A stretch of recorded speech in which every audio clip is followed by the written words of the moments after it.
안녕하세요. 저는 이제 막 첫돌이 지난 아들을 혼자 키우며 사업을 준비하고 있는 30대 여자입니다. 삶을 살아온 지 이제 겨우 30년이 조금 넘었는데 제 삶은 왜 이렇게 벌써 힘들고 고단한 건지 모르겠습니다.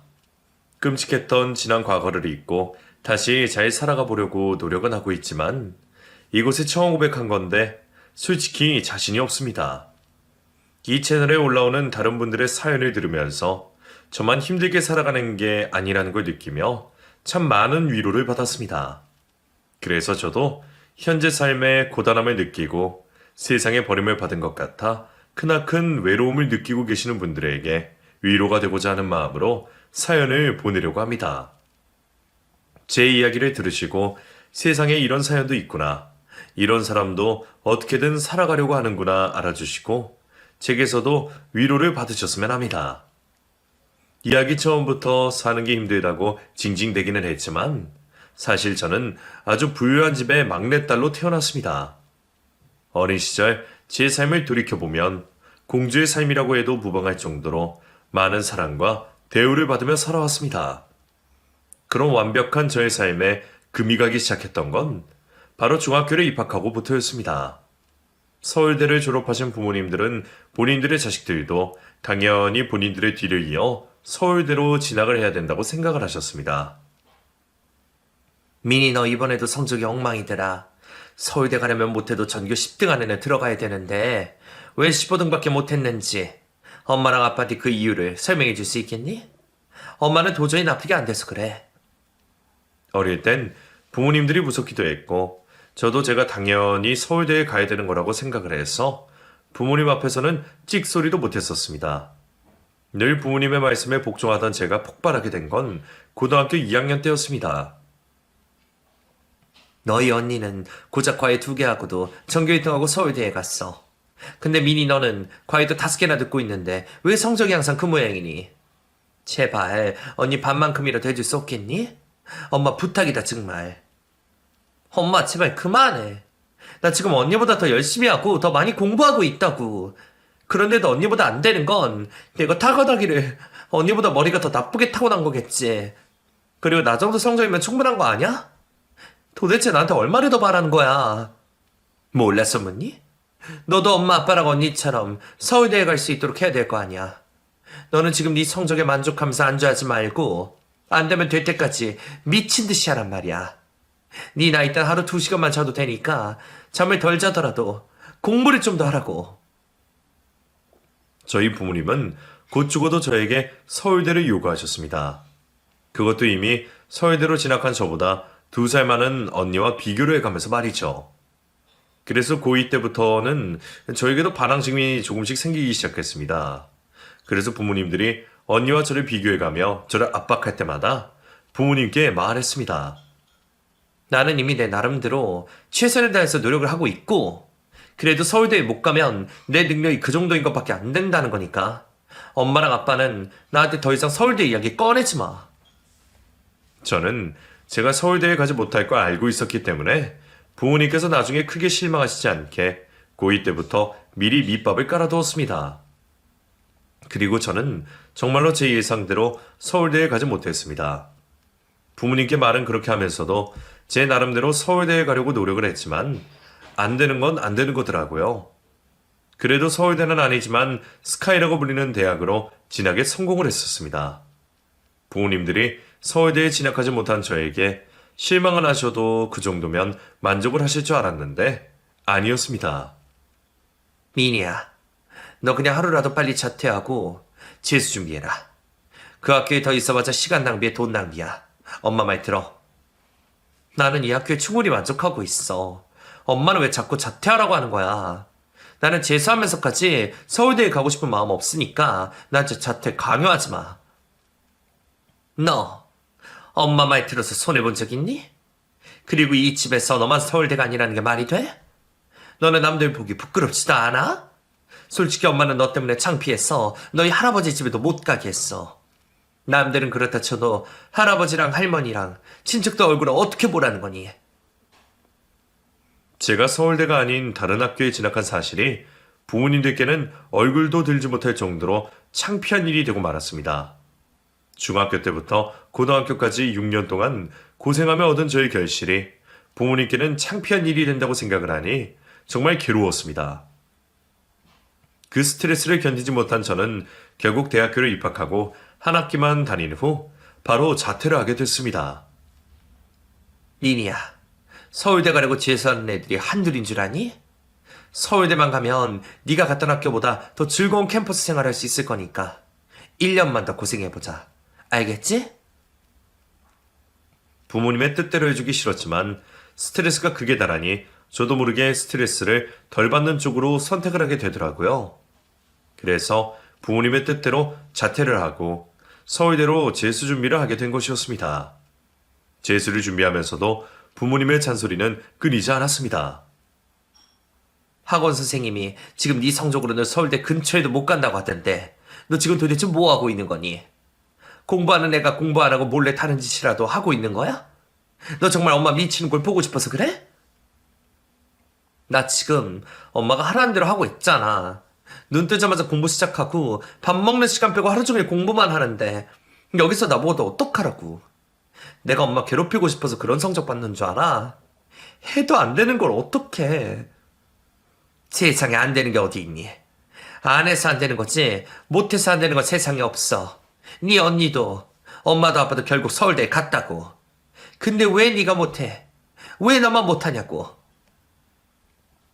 제 머리가 서울대 갈 만큼의 머리가 아니긴 했지만 저는 정말 서울대 그 이상의 노력을 했었습니다. 솔직히 부모님이 제 옆에서 미친 듯이 사람을 쪼우지만 않으면서도 저는 재수 1년 만에 서울대에 갈 수 있었을지도 모릅니다. 재수 준비 내내 저를 괴롭히는 부모님 때문에 결국 저는 3번이나 서울대에 떨어지게 되었고 그 이후로는 부모님께 인간 취급도 받지 못하게 되었습니다. 엄마랑 아빠는 너 때문에 쪽팔려서 어디 가서 네 이야기도 못하겠으니까 너 당장 짐 싸서 미국으로 유학 가든지 해. 서울대 못 간다면 차라리 그게 낫겠어. 엄마랑 아빠는 딸이 서울대 못 갔다는 사실이 그렇게 부끄러워? 나를 미국으로 쫓아내버릴 만큼? 그래, 엄마랑 아빠는 밖에서 네가 내 딸이라고 말도 못할 정도로 부끄러워. 그러니까 사람들이 네 이야기 물어보면 대충 둘러댈 수라도 있게 미국으로 유학 가든지 해. 부모님들은 서울대에 가지 못한 제가 부끄러우시다며 저를 미국으로 유학이라는 명목 하에 쫓아내려고 했습니다. 부모님이 계시지 않는 미국으로 가게 돼도 계속해서 부모님 곁에 살면 결국엔 스트레스로 금방 죽을 것 같았던 저는 짐을 싸서 집을 나와버렸습니다. 그땐 정말 부모님과 평생 연을 끊을 생각으로 나온 거라 집을 나오자마자 휴대폰부터 없애버렸습니다. 모아뒀던 용돈을 가지고 집을 나오긴 했지만 먹고 살기엔 턱없이 모자랐기에 바로 아르바이트를 시작했습니다. 평생 아르바이트를 해본 적이 없었기 때문에 일 구하기도 쉽지 않았는데 운이 좋았던 저는 인자하고 성격 좋으신 젊은 사장님이 있는 곳으로 일자리를 구하게 됐습니다. 처음엔 누군 다 실수를 하니까 미리 너는 기죽지 말고 열심히만 해. 나중에 되면 너도 다른 아르바이트생처럼 능숙하게 잘할 수 있을 거야. 사장이 내가 미리 너 일에 적응할 때까지 기다려줄 수 있으니까 너무 조급해하지 마. 알겠지? 사장님은 실수투성이인 저를 기다려주시고 잘 보듬어 주었습니다. 저랑 나이 차이도 크게 나지 않는데 자수성가한 사장님이 저에겐 서울대 나온 저희 부모님보다 대단한 사람으로 보였었죠. 민희 너 지금 고시원에서 지내고 있다면서? 거기 많이 좁을 텐데 지낼만 하니? 불편한 건 없어? 불편하긴 해도 잠만 자는 곳이라고 생각하고 버텨보려고요. 보증금 마련되면 바로 원룸 구해서 나올 생각이에요. 내가 보증금 지원을 줄 테니까 얼른 고시원에서 나와. 집도 집 같아야 쉴 수 있는데 집 같지도 않은 그런 곳에 지내면서 어떻게 마음 편히 쉴 수 있겠어? 제가 부모님과 연을 끊고 집을 나온 걸 알고 있었던 사장님은 저에게 정말 많은 도움을 주셨습니다. 집을 구할 수 있는 보증금을 지원해 주셨고 매달 제 자취방으로 쌀과 먹거리를 보내주셨죠. 정말 저에게는 귀인 같은 사람이었습니다. 사장님, 제가 이런 걸 다 받아도 되는지 모르겠어요. 앞으로 이걸 어떻게 갚아야 될지. 정말 감사합니다. 내가 미니 너를 돈 주고 고용한 건 사실이지만 그래도 가게 일을 내 일처럼 해주는 미니 네가 이뻐서 해주는 거니까 너무 고마워하지 않아도 돼. 고맙긴 오히려 내가 더 고맙지. 처음에 사장님이 저를 직원으로서 예뻐해 주셔서 그런 건 줄 알았습니다. 그런데 그곳에서 일을 시작한 지 1년 정도 됐을 때 사장님이 저에게 사심을 품고 있다는 걸 알게 되었습니다.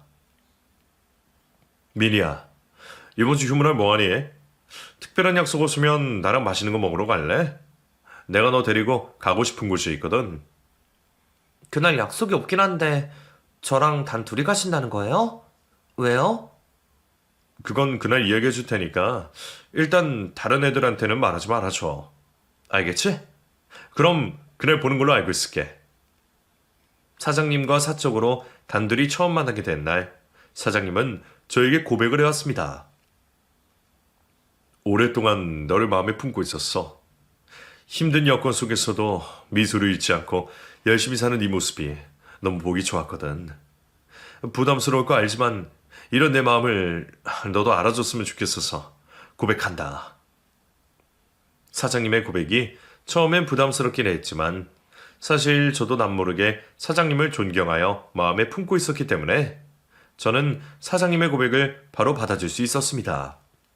그리고 그 사장은 훗날 저의 남편이 되었습니다. 남편은 저와 연애를 시작하면서 저에게 더 많은 도움을 주기 시작했습니다. 마치 아낌없이 주는 나무와 같았죠. 미니야, 오빠가 도와줄 테니까 대학 다시 가보는 게 어떻겠어? 너 공부 때문에 집 나온 건 맞지만 그래도 너 하고 싶은 공부는 있었을 거 아니야. 이미 오빠한테 받고 있는 도움만 해도 나 너무 고맙고 미안한데 여기서 어떻게 더 도움을 받겠어. 공부는 나중에 기회가 되면 할게. 마음 써줘서 고마워. 나 그냥 하는 말이 아니야. 얼마든지 더 도와줄 생각이 있으니까 꼭 하고 싶은 공부해.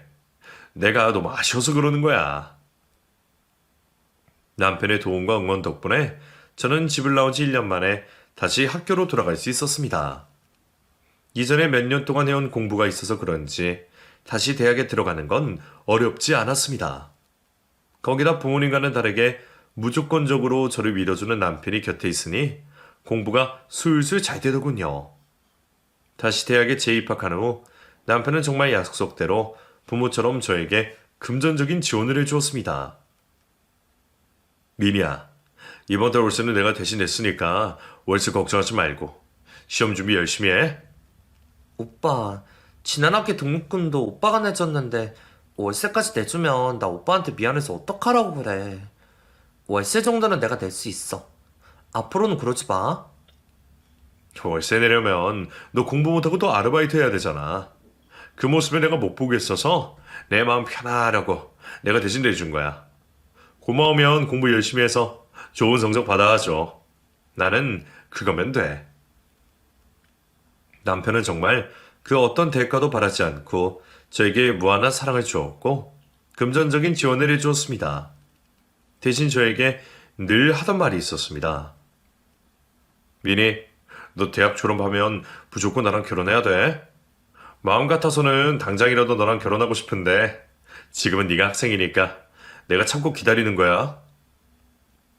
제 귀에 딱지가 않도록 결혼 이야기를 꺼낸 남편을 보면서 남편 같은 사람이면 믿고 결혼을 해도 되겠다는 생각을 했었습니다.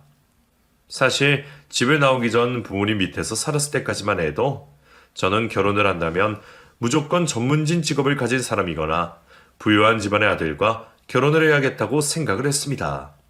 그런데 남편을 만나고 난 후부터 저의 모든 가치관이 남편 기준으로 바뀌게 되었습니다.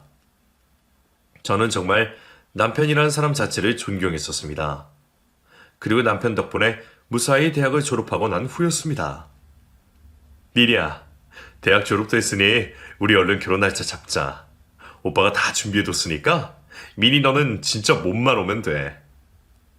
오빠, 결혼하기 싫다는 건 아니고 나 직장은 구하고 결혼하고 싶은데 나 일 구할 때까지만 기다려주면 안 될까?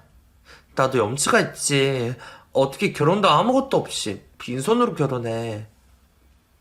오빠도 미안한데 그것까지 내가 기다려줄 수가 없어. 그 사이에 네 마음이 변하면 어떡해.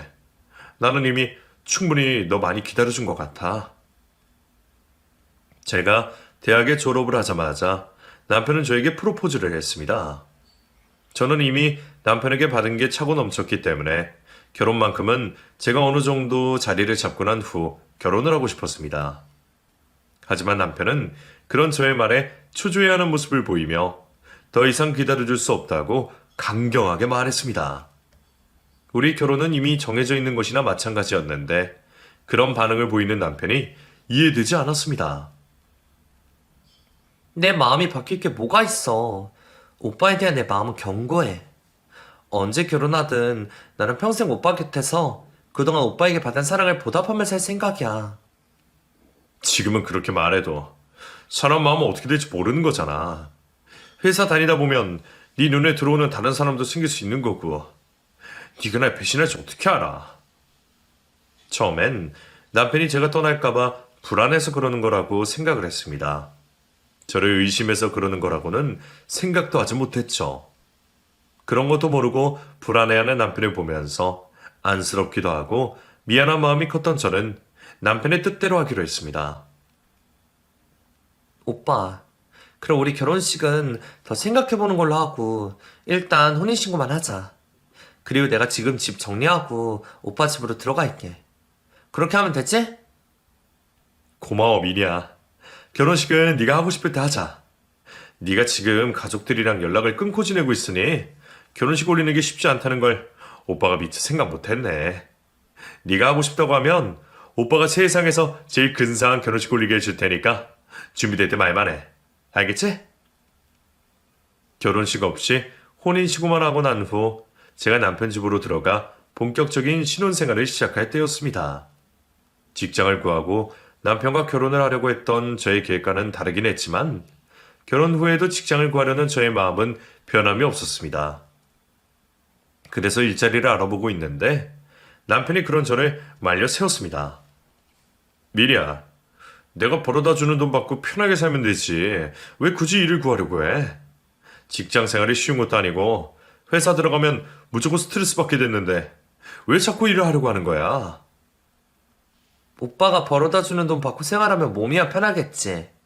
근데 나도 이 사회의 일원이 되고 싶어. 전업주부는 어차피 애 낳으면 어쩔 수 없이 하게 되는 거니까 그 전까지는 일할 수 있게 해줘. 안 돼. 솔직히 난 너 일하는 거 정말 반대야. 지금까지 너 하고 싶은 대로 내가 다 하게 해줬으니까 이번엔 그냥 내 말 들어. 남편이 제 걱정을 유난스럽게 해서 일을 못하게 하는 줄만 알았습니다. 그런데 제가 그런 남편의 말을 무시하고 계속 취업 준비를 하자 남편이 생전 보여주지 않던 무서운 모습을 보여주기 시작했습니다. 그땐 정말 남편이 귀신이라도 씌인 줄 알았습니다. 장민이, 너 내 말 무시하냐? 내가 일자리 구하지 말고 그냥 내가 주는 돈이나 받고 편하게 살라고 했지. 왜 사람 말을 무시해? 너 내가 우스워? 오빠, 갑자기 왜 이래? 나도 꿈이라는 게 있으니까 그러는 거지. 오빠 말에 내가 언제 무시했다고 그러는 거야. 오빠, 갑자기 이러니까 너무 무서워. 너도 내가 무서운 사람인 걸 알아야지 내 말을 듣지. 몇 년 동안 오냐오냐 해줬더니 아주 사람을 무시하거든 해. 네 꿈? 네 꿈이 뭔데? 얼마나 대단한 꿈을 꾸길래 남편 말을 무시해? 남편이 무섭기도 했지만 그보다 그런 남편이 너무 이해가 되지 않았던 제가 남편에게 따져 물었습니다. 내가 하고 싶은 일을 하는 게 왜 오빠를 무시하는 일이야? 오빠 도대체 왜 그래? 항상 내가 하는 일에 응원을 해주던 사람이 결혼하고 나서부터는 왜 이러냐고. 오빠 돈 받고 집에만 있는 게 정말 나를 위한 거라고 생각해? 나 같은 남편이 어디 있다고 이러냐? 너 진짜 배가 불러도 단단히 불렀네. 솔직히 말해서 네가 밖에서 딴 놈이랑 눈 맞아서 허튼질할지 어떻게 알아? 그런 거 상상만 해도 열받으니까 회사 다닐 생각 절대 하지 마. 오빠, 설마 그 이유 때문에 나 일 못 구하게 하는 거야? 오빠 생각을 해도 어떻게 그런 생각을 할 수 있어? 소름 끼쳐. 나는 그 누구랑 결혼해도 이렇게 할 생각이었어. 널 못 믿어서 이러는 게 아니니까 네가 나 좀 이해해줬으면 좋겠다. 내가 여자를 잘 못 믿거든. 저를 위한 거라고 해줬던 남편은 알고 보니 제가 밖에서 다른 남자와 눈이 맞을까 무서워 저를 집안에 가둬두려고 하는 것이었습니다. 그 누가 됐더라도 그렇게 했을 거라고 했지만 제 눈에 남편은 의처증에 걸린 사람으로밖에 보이지 않았습니다. 남편이 의처증에 걸리기는 했지만 지금까지 몇 년 동안 저에게 해줬던 것들을 생각하면 저의 노력으로 충분히 의처증을 없앨 수 있을 거라고 생각을 했습니다. 그래서 일단은 남편의 마음을 안심시켜주기 위해 일자리 구하는 것을 중단했을 때였습니다. 뜻밖의 소식이 들려왔습니다. 오빠, 나 요즘 몸이 이상해서 임신 테스트기 해봤는데 두 줄이 떴어. 아무래도 나 임신한 것 같아. 임신? 그거 잘 됐네. 너 임신했으니까 일과기는 글렀다. 어느 미친 회사에서 임신한 여자를 뽑아주겠어? 이왕 이렇게 된 거 집구석에 조용히 박혀 있어. 오빠, 왜 또 말을 그렇게 해? 오빠 애가 졌다는데. 기뻐하지는 못할 망정. 한다는 소리가 겨우 그 소리야? 그러게. 네가 진작에 좀 잘하지 그랬냐? 내 말 안 듣고 고집부리는 너 보면서 오만족이 다 떨어졌어. 네가 이런 애인 줄 알았으면 애초에 너를 우리 가게에 아르바이트생으로도 뽑아주지 않는 건데. 정말 후회스럽다. 남편은 갑자기 저의 만남부터 부정하기 시작했습니다. 자신의 아이를 가졌다고 해도 기뻐하지 않고 이 지경까지 오게 된 모든 이유와 원인을 제 탓으로 돌리기 시작했죠. 한순간에 다른 사람처럼 변해버리고 의처증으로 저를 의심하기 시작한 남편이라 밉기도 하고 두렵기도 했지만 아이가 태어나기 전에 우리 사이에 있는 문제를 해결해야 된다고 생각을 했습니다. 그런데 남편은 어떻게든 잘해보려고 노력하는 제 마음을 무시한 채 밖으로 겉돌기 시작했습니다. 나 오늘 가게 문 닫고 친구들이랑 술 마시기로 했으니 기다리지 말고 먼저 자라. 몇 시에 들어오려고.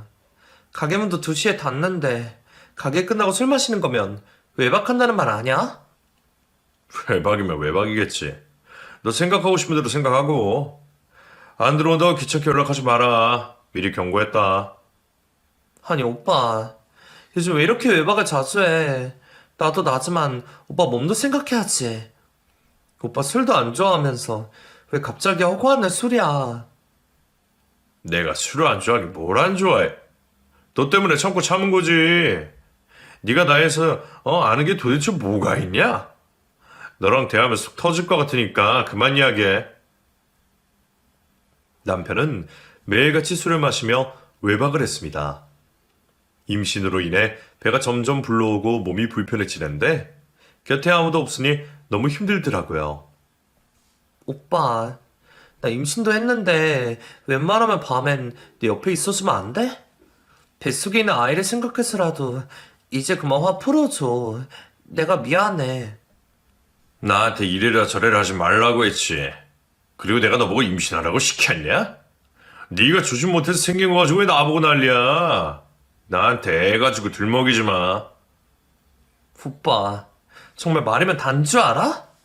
아무리 나한테 기분 나쁘게 있어도 그렇지. 어떻게 그런 말을 내뱉어? 오빠 진짜 미쳤어? 제가 큰 소리를 내기 시작하자 남편은 자신의 불에 참지 못하고 결국 저에게 손찌검을 하기 시작했습니다. 오빠 지금 나 때린 거야? 앞으로 어떡하려고 짐승만도 못한 짓을 하는 거야? 제발 그만해. 나 너무 힘들어. 그러게 네가 왜 맞을 짓을 하냐? 나도 이러고 싶지 않아. 근데 네가 나한테 너무 까부니까 그러는 거지.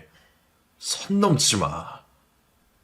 오빠 자꾸 이러면 나 더 이상 오빠랑 못 살아. 오빠 정신 못 차리고 계속 이러면 나 집 나가버릴 거야. 너 지금 되지도 않은 말로 협박하는 거니? 네가 이 집에서 나가면 갈 곳 없는 걸 내가 몰라서 그러냐? 너 이 집에서 나가면 어디 가려고? 집도 돈도 없는 게 잘도 나가겠다. 너희 집 간다고 해도 집 나간 딸이 애까지 뵈서 오면 너희 부부가 잘도 반겨주겠네. 나갈 수 있으면 나가봐. 남편은 제가 갈 곳이 없다는 것을 이용해 저를 더 괴롭히기 시작했습니다. 남편 말이 맞았습니다. 제 발로 집에서 도망 나온 마당에 남편 없이 임신한 채로 집으로 돌아가면 저희 부모님은 분명 저를 받아주지 않을 뿐더러 호적에서 파버릴지도 몰랐습니다. 남편에게 집 나가겠다고 말로는 협박을 해도 갈 곳이 어디도 없었던 저는 남편이 있는 집에 버티고 있을 수밖에 없었습니다.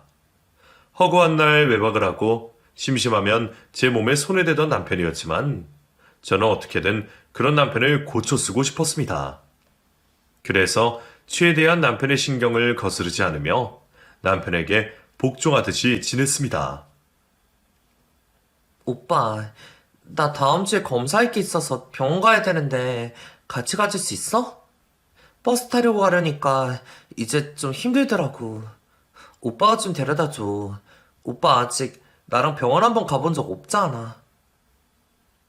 아빠가 돼서 너랑 병원 한번 가본 적 없다고 지금 눈치 주는 거냐? 어떻게 너는 나를 부려먹을 생각만 해?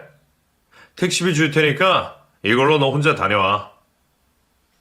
병원에 같이 가달라는 저의 말에 남편은 지갑에서 10,000원짜리 3장을 꺼내 제 얼굴에 집어 던졌습니다. 남편의 행동에 화가 난 제가 표정 관리를 못하고 서 있자 남편이 또 저에게 손찌검을 하기 시작했습니다. 표정 관리 안 하냐?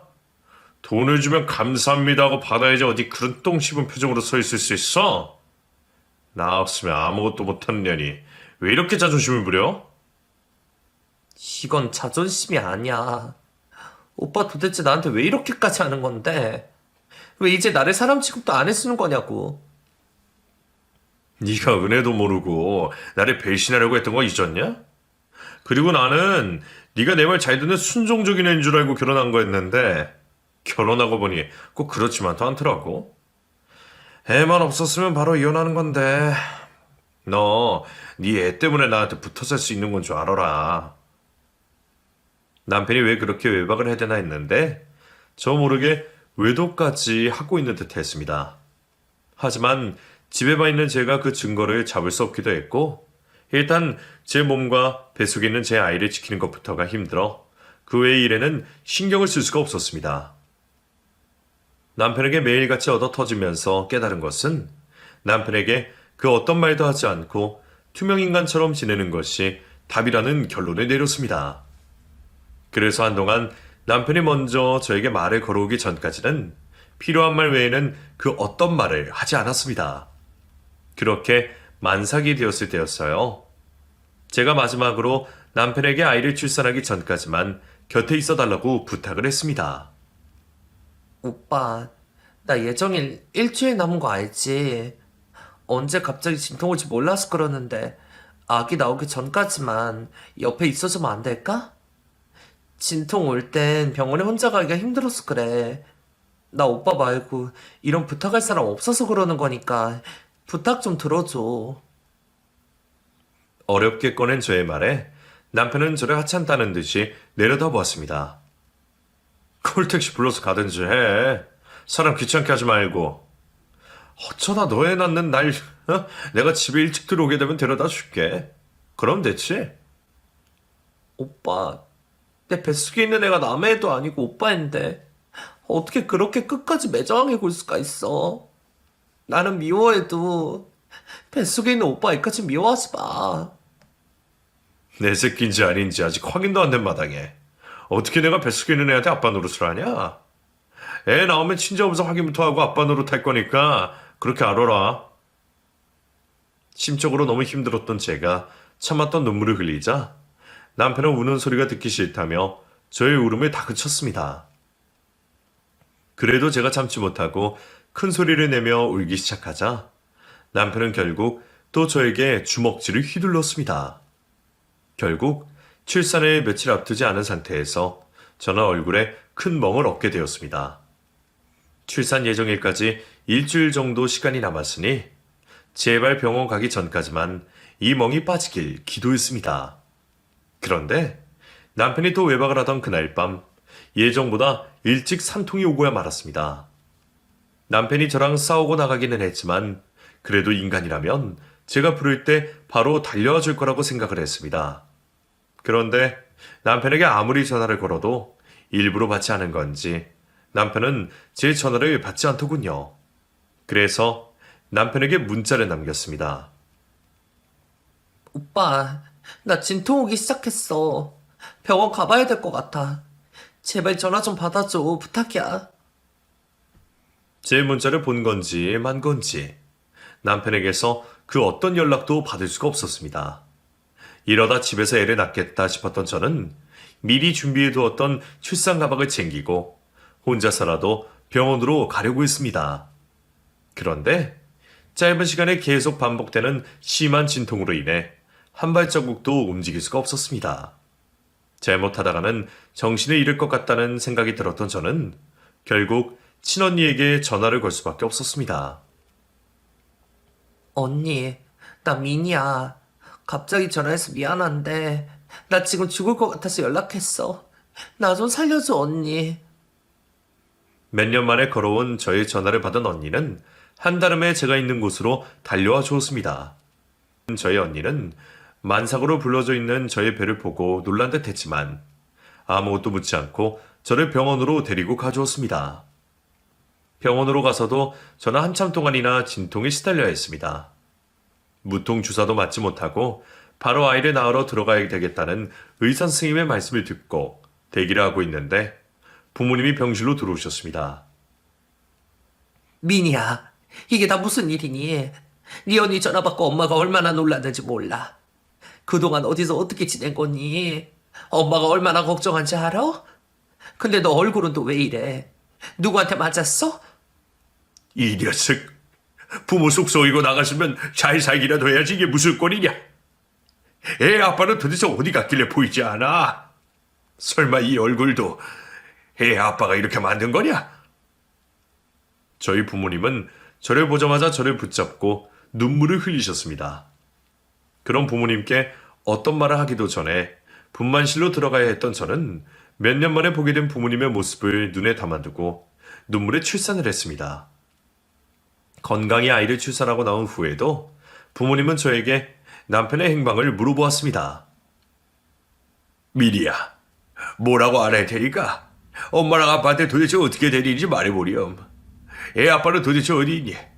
아니면 너 설마 애 아빠가 누군지도 모르고 있는 거니? 아기 아빠 있어.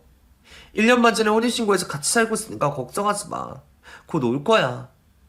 그래, 네 얼굴 이렇게 만든 놈이 애 아빠일 거라고 생각했어. 도대체 뭐하는 놈이길래 지 새끼 임신한 아내 얼굴을 이렇게 만들 수가 있어? 어떻게 임산부한테 손을 댈 수가 있냐고. 그 새끼 번호 뭐야? 엄마한테 말해봐. 저는 끝까지 부모님께 그 어떤 말도 하지 않았습니다. 무슨 말을 어떻게 해야 될지 모르겠더라고요. 멍든 얼굴로 거짓말을 할 수도 없는 상황이라 그냥 제 입을 다물기로 한 것이었습니다.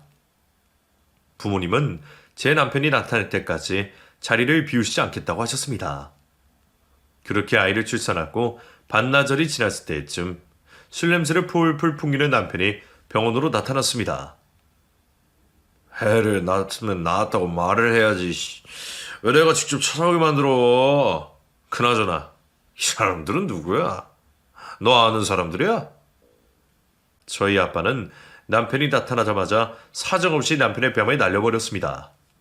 아빠에게 뺨을 맞은 남편은 그제야 제 병실에 있는 사람들이 저희 가족인 걸 눈치챈 듯 했습니다.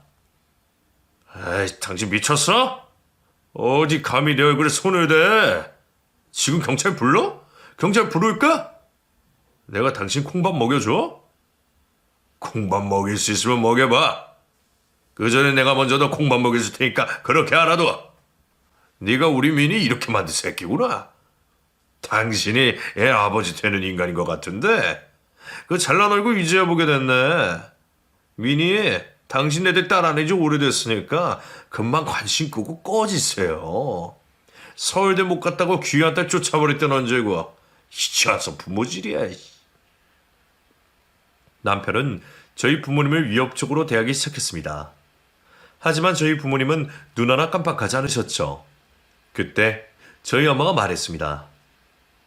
네가 내 딸 몸에 손댄 놈이니? 내 딸 얼굴 저렇게 만든 게 너야? 쓰레기 같은 자식.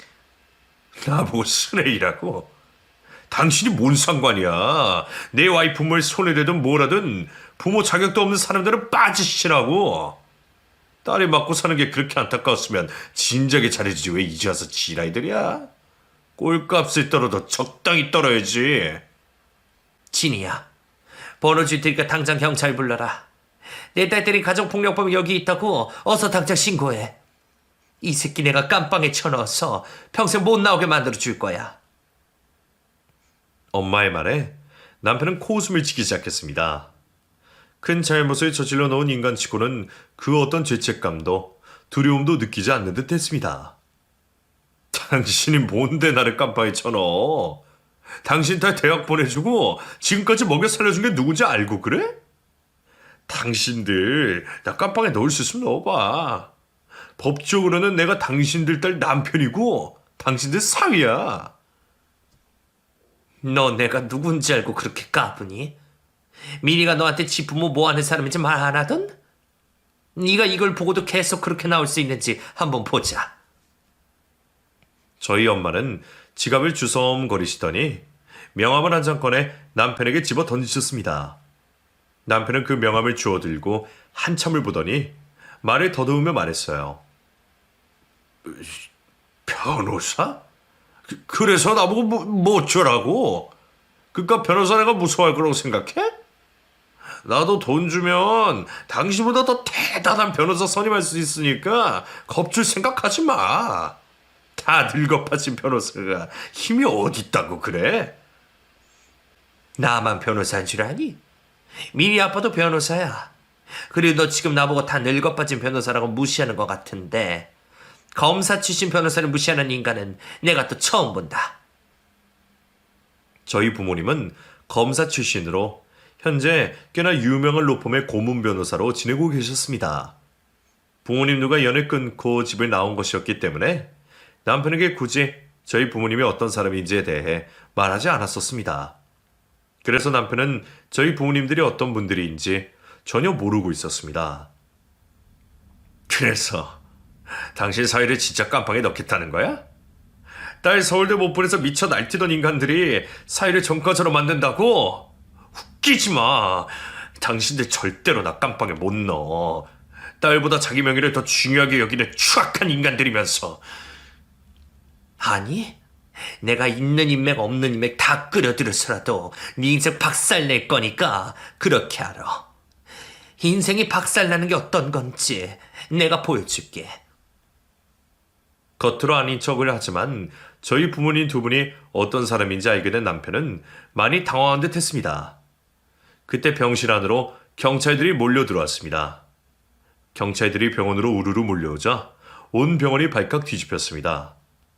병원에 무슨 중범죄자라도 있어서 경찰들이 몰려온 거라고 생각하는 듯 했습니다. 경위님 오셨어요. 이렇게 직접 와주셔서 감사해요. 다름이 아니라 저희 둘째 딸이 지 남편한테 가정폭력을 당해서 말이에요. 우리 애 얼굴 보이시죠? 만삭인데도 남편한테 멍이 들도록 맞았다네요. 이 쓰레기 같은 인간 좀 경위님이 치워주세요. 병원으로 몰려온 경찰 중 간부는 저희 부모님과 잘 아는 지인이신 듯 했습니다. 끝까지 저희 부모님께 맞서던 남편은 그 광경을 보고 나서야 아무 말도 하지 못하고 입을 다물었습니다. 한마디로 권력 앞에 무력해지고 만 것이었죠. 남편은 경찰들의 손에 이끌려 나가게 되었습니다. 남편이 결국엔 경찰 손에 끌려나가는 모습을 보자 온몸이 떨려왔습니다. 미리야, 이제 다 끝났다. 다 끝났으니까 안심해도 돼. 앞으로 일은 아빠가 알아서 다 할 테니까 너는 걱정하지 마라. 혼자서 얼마나 무섭고 외로웠니? 아빠가 정말 미안하다. 병원에서 산후조리원으로 옮길 땐 엄마가 함께 해주셨습니다. 산후조리원에 있는 동안 엄마는 열과 성을 다해 저를 돌봐주셨어요. 그리고 저를 탓하지 않고 상처 가득한 제 마음을 위로해 주었습니다. 미니야, 여기서 나가면 엄마랑 집으로 가자. 아빠가 너랑 아기 지낼 수 있도록 네 방 다시 꾸며놨다고 하니까 엄마랑 무조건 집으로 가는 거야. 알겠지? 엄마랑 아빠한테 너무 미안해서 집으로 가도 될지 모르겠어. 차라리 지금까지 그랬던 것처럼 엄마 아빠한테 없던 딸로 지내는 게 엄마 아빠한테 더 도움되는 일인 것 같아. 아니야, 미니야. 그런 생각 하지 마. 엄마랑 아빠가 너 없는 동안 얼마나 괴로웠는 줄 아니? 엄마 아빠가 그동안 반성 많이 했어. 이제는 어떤 모습이든 내 딸 그 자체를 사랑해주기로 다짐했으니까 걱정 말고 엄마랑 집으로 가자. 엄마는 더 이상 너 없이 못 살아. 딸이 서울대에 가지 못하는 것만으로도 부끄러워하던 부모님들이셨기 때문에 집 나가서 가정폭력을 당하고 애를 낳아온 딸이라면 더더욱이나 부끄러워하실 줄 알았습니다. 하지만 부모님들은 그 어떤 모습에 처해도 사랑해 줄 수 있으시다며 제발 곁에 머물러 달라고 하셨습니다. 그리고 오히려 미안하다며 저에게 용서를 구하셨죠. 미리야, 아빠가 정말 미안하다. 네가 힘들어하는 걸 알면서도 아빠가 욕심이 많아서 너를 힘들게 했다는 걸 네가 떠나고 나서 깨달았어. 부디 이 못난 아빠를 용서해 주렴. 저는 부모님을 용서해 드리기로 했습니다. 그리고 저도 부모님께 용서를 구했습니다. 나도 미안해. 집 나갔으면 잘 살아야 되는데 이런 못날 꼴로 돌아와서 정말 미안해. 앞으로 엄마 아빠 말 잘 들을게. 서로를 용서해 주기로 한 저희 부모님과 저는 지금 어린 제 아들이 커가는 모습을 지켜보며 한 집에서 행복하게 잘 지내고 있답니다. 그리고 부모님들은 저를 괴롭힌 남편에게 적용시킬 수 있는 모든 죄목을 적용시켜 형사처분을 받게 만들어 주셨습니다. 구치소에 있던 남편은 저에게 미리야, 오빠 정말 정신 차렸어. 앞으로는 다시 그러지 않을 테니까 제발 한 번만 용서해줘. 장인어른이나 장모님한테 나 여기서 빼달라고 말해줘. 제발. 이라고 애원했지만 저는 구치소에 있는 남편과 이혼을 했습니다. 위자료를 톡톡히 받아내고 말이죠. 남편에게 받은 위자료로 사업을 시작해보려고 합니다. 지금 생각해보면 부모님에게서 도망쳐 집을 나와 남편의 도움을 받고 살 땐 은연중에 저는 남편 없이 살 수 없다고 생각을 했던 것 같습니다. 그 당시엔 남편만이 저희 유일한 가족이자 저희 편이라고 생각을 했었거든요. 그래서 그렇게 맞고 살면서도 남편에게서 도망치지 못했었습니다.